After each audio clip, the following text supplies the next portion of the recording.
सबको जय मसीह की। मेरे प्रियो, आज प्रभु का वचन जो मैं आपके बीच में लेके आए हैं, निर्गमन 23 का 8 जो पद कहता है, मैं आपके सामने वचन को पढ़ता हूं। मेरे प्रियो, घूस ना लेना, घूस ना लेना, क्योंकि घूस देखने वालों की भी आंखों को अंधा कर देता है और धर्मियों की बातें पलट देता है। मेरे प्रियो, परमेश्वर का वचन कहता है घूस नहीं लेना। घूस लेने से क्या होता है? हमारी जो आंखें हैं वो भी हमारी अंधी हो जाती हैं और धर्मियों की बातें, जो धार्मिकता से काम करते हैं, उनकी बातों को भी क्या करते हैं? ये घूस उनकी बातों को पलट देते। मेरे प्रियो, कैसे पलटी जाती हैं बातें? क्योंकि एक परमेश्वर का वचन कहता है, एक अपराधी है और अपराधी ने क्या किया? बहुत ज्यादा पैसा आपके सामने रख दिया, लाखों करोड़ों। तब आपके मन में क्या हो गया? लालच उत्पन्न हो गया। जबकि परमेश्वर का वचन स्पष्टली कहता है घूस ना लेना। तो आप धर्मी हैं, आप अच्छे व्यक्ति हैं, आप खराई से चलते हैं, परंतु कई बार आपके सामने एक चुनौती हो जाती है। ना लेंगे तब भी बदनामी है, लेंगे तो बदनाम तो है ही। आपके मन में कई बार ये ऑफर आते आते आप खुद क्या कर जाते हैं? आपकी गलती नहीं, आप पलट जाते हैं।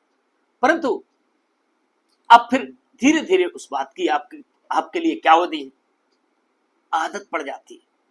एक समय था आप खराई से चलते थे, परंतु कुछ समय बाद आप वो खराई चली गई। धर्मशास्त्र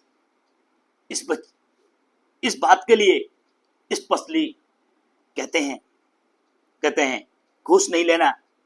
घूस देखने वालों की भी आंखों को क्या कर देते हैं? घूस ना लेना, क्योंकि घूस देखने वालों की को भी अंधा कर देता है और धर्मियों की बातों को क्या कहता है? पलट देता है। मेरे प्रियो, बातों को कैसे बनाए जाते हैं, इस बात के वचन और हमारा वचन की ओर हम ध्यान देंगे। व्यवस्था वर्णन 27 का 25 बोलते हैं, साबित हो वह जो निर्दोष जन को के मार डालने के लिए धन ले, तब सब लोग कहें आमीन। साबित हो, ऐसे व्यक्ति के जीवन में साप भी आता है। साबित हो वो व्यक्ति जो निर्दोष को दोषी ठहराने के लिए क्या करता है? रुपया ले लेता है, घूस ले लेता है।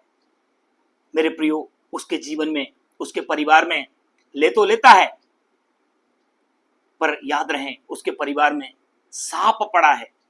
क्योंकि निर्दोष व्यक्ति का हाय बहुत खतरनाक रहती है। वो परिवारों को तबाह कर देती है, परिवार में बीमारी आती है, परिवार में अशांति आती है, परिवार में बेचैनी और दुख तकलीफों से भरा रहता है।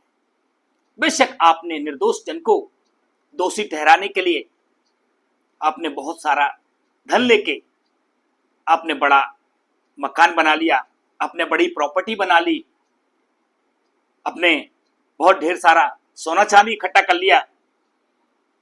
परमेश्वर का वचन कहते हैं ये अन्याय का धन आपको खा जाएगा, आपको चैन से रहने नहीं देगा।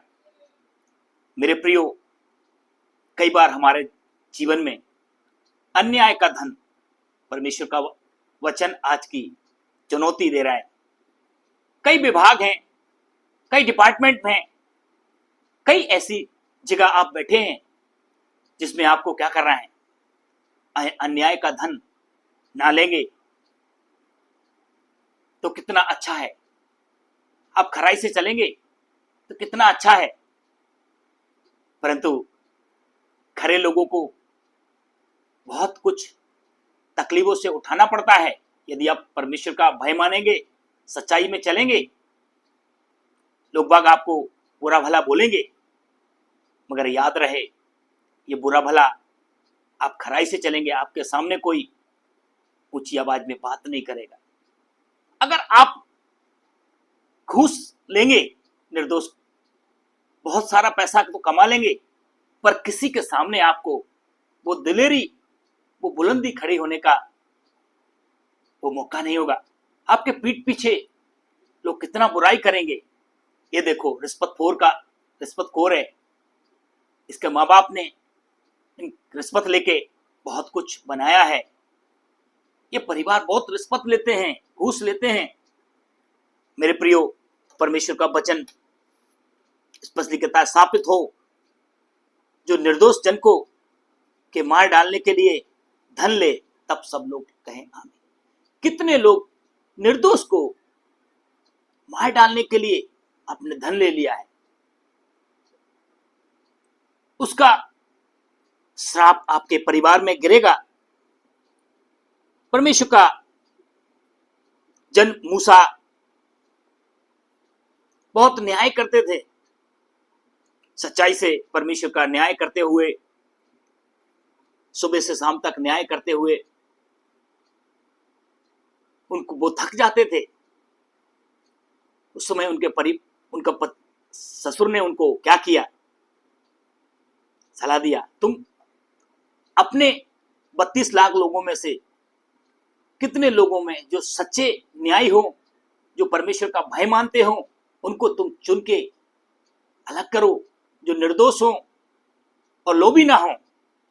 तो परमेश्वर की आवाज आज की सुबह, आइए हम पढ़ निर्गमन उसका, जो बाइबल को जानते हैं, धर्मशास्त्र पढ़ते हैं, निर्गमन उसका 18 का 21 में फिर पद कहता है, फिर तू इन सब लोगों में से उसे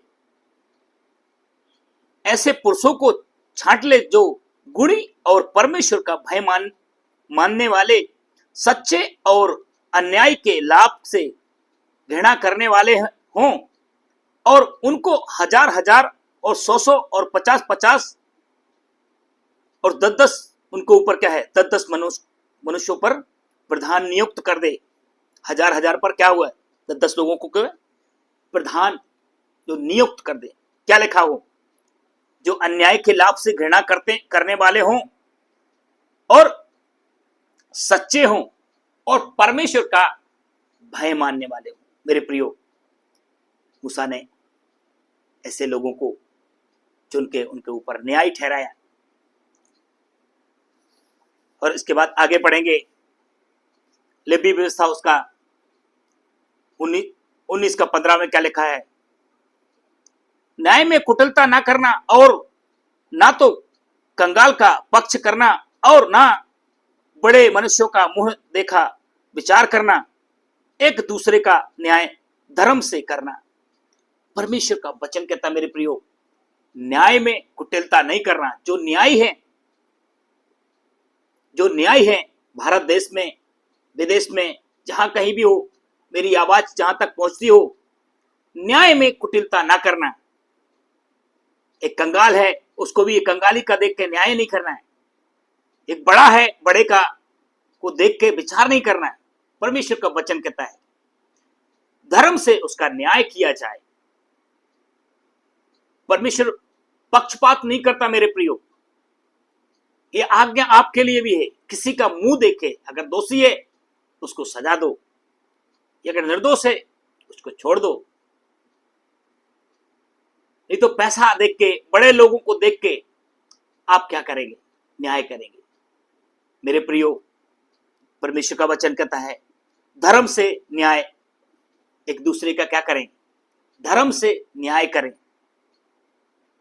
आगे वचन कहता है, व्यवस्था विवरण उसका 10 का 17 में कहता है, क्योंकि तुम्हारा परमेश्वर यहोवा वही ईश्वरों का परमेश्वर और प्रभुओं का प्रभु है। वह महान पराक्रमी और भय योग्य ईश्वर है, जो किसी का पक्ष नहीं करता और ना घूस लेता है। मेरे प्रियो, हमारा परमेश्वर कभी भी धर्मी हो अधर्मी हो किसी का भी पक्ष नहीं करता। इस दुनिया के ऊपर परमेश्वर की आवाज आप भी किसी का मुंह देखा क्या नहीं करें, न्याय न करें, परमेश्वर से डरें और सच्चाई से जो न्यायाधीश हैं वो न्याय करें। परमेश्वर का वचन कहता है परमेश्वर यहोवा जो ईश्वरों का भी परमेश्वर है और प्रभुओं का प्रभु है, वह महान और पराक्रमी ईश्वर है। वो किसी का न्याय जो पक्षपात वो कभी कभी वो पक्षपात नहीं करता, ना घूस लेता है। हमारा परमेश्वर सच्चा परमेश्वर है मेरे प्रियो। वो सबका ये नहीं कि किसी ने अपराध किया है उसके लिए मुर्गा से मान जाएगा, बकरा से मान जाएगा, नारियल से मान जाएगा, चढ़ावे से मान जाएगा। मेरे प्रियो परमेश्वर का वचन कहता है वो घूस से प्रसन्न नहीं होता। आप पाप कर रहे हैं और आपने बड़ा चढ़ावा लेके गए, लड्डू पेड़ा फल फ्रूट लेके गए, केले से लेके गए, बड़ी पूजा की थाली लेके आए, पैसा भर के लेके आए, नहीं मेरे प्रियो। यह कथा और भंडारा उसके लिए करेंगे, नहीं मेरे प्रियो। परमेश्वर सच्चाई से न्याय करता है। वो धर्मी के ऊपर भी सूर्य उदय करता है, पापी के लिए भी सूर्य उदय करता है, धर्मी के लिए भी पानी बरसाता है, पापी के लिए भी पानी बरसाता है। वो सबको प्यार करता है, वो सबका न्याय करता है मेरे प्रियो। प्रभु का वचन कहता है वो घूस से क्या नहीं करता है, प्रसन्न नहीं होता। इस दुनिया में इंसान सोचता है मैं पाप करूं और परमेश्वर को मनाने के लिए क्या करूंगा, उनको चढ़ावा चढ़ा दूंगा, सोना चांदी के मुकुट बनवा दूंगा, मंदिर में कुछ दान कर दूंगा, उनका ईंटों से उनका घर बनवा दूंगा, पंडितों को भोजन करा दूंगा, भंडारे करा दूंगा, पाप धुल जाएंगे। ये मेरे प्रियो इंसान का सोच है, इंसान का विवेक बोलता है, परंतु हमारा परमेश्वर सच्चा न्यायी है। वो घूस से घृणा करता है, वो घूस नहीं लेता। परमेश्वर एक बार फिर से वचन आप पढ़ेंगे, देखिए व्यवस्था विवरण 10:17 इस प्रकार कहता है, क्योंकि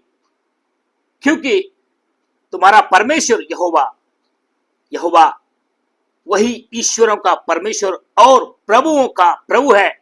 वह महान पराक्रमी और भय योग्य परमेश्वर है। महान और पराक्रमी और भय योग्य परमेश्वर है।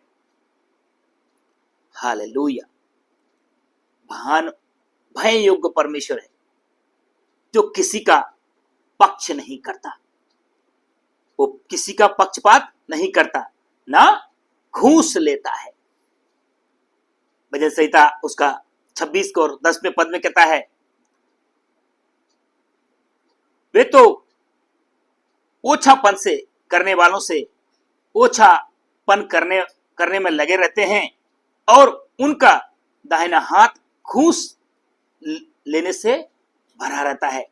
मेरे प्रियो कितने लोग हैं ओछापन करते हैं, घूस ले लेते हैं, सच्चे बनते हैं, पर अपना दाहिना हाथ क्या होता है, घूस से भरा रहता है। मेरे प्रियो परमेश्वर का वचन आज की सुबह नीति वचन कहता है, परमेश्वर बूढ़ों की शोभा उनके पके बाल हैं, परंतु बूढ़ों की शोभा उनके पके बाल हैं, पर नाती पोता भी उनकी सेवा है। कितने परमेश्वर का वचन कहता है नाती पोते, यदि आपने अच्छे कर्म करें तो आप नाती पोतों को भी कह सकते हैं, देख सकते हैं, एक अच्छी मिसाल दे सकते हैं। आपके बाल एक अच्छी शोभा का कार्य बनेंगे। धन्यवाद प्रभु। तो परमेश्वर का वचन स्पष्टली आज की सुबह कहता है बूढ़ों की सुबह उनके पके बाल हैं। हमारा परमेश्वर घूस से घृणा करता है। सो इन्हीं आज की सुबह इन्हीं वचनों के द्वारा प्रभु आपको आशीषित करे। सबको हमारे प्रभु यीशु मसीह के नाम नमस्कार।